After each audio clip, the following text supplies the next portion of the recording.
industry. So instead of just being an event professional where I'm a specialist at logistics, it's that I'm a specialist in designing, effective meetings, let's say. So that's kind of new. So even the event industry, that piece is changing, and technology's disrupted it, and people have done the same thing for a very long time, and now they're saying, hey, you know what, we have to do something new. We can't just keep telling them early bird pricing, early bird pricing, early bird pricing, and expecting them to show up. So that's new too. The power then of virtual events has even changed it further. We've got all these other pieces that now we can pull from.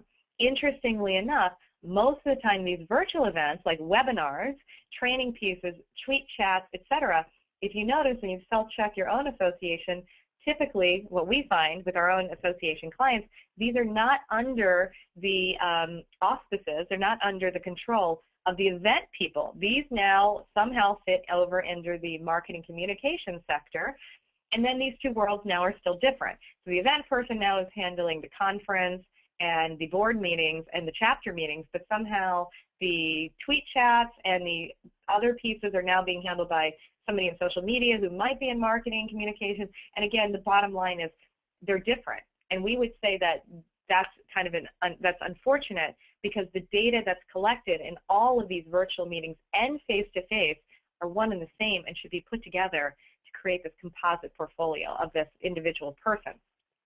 So just note that. So just self-check. Is that, where do these things sit? And then how should these departments kind of work together?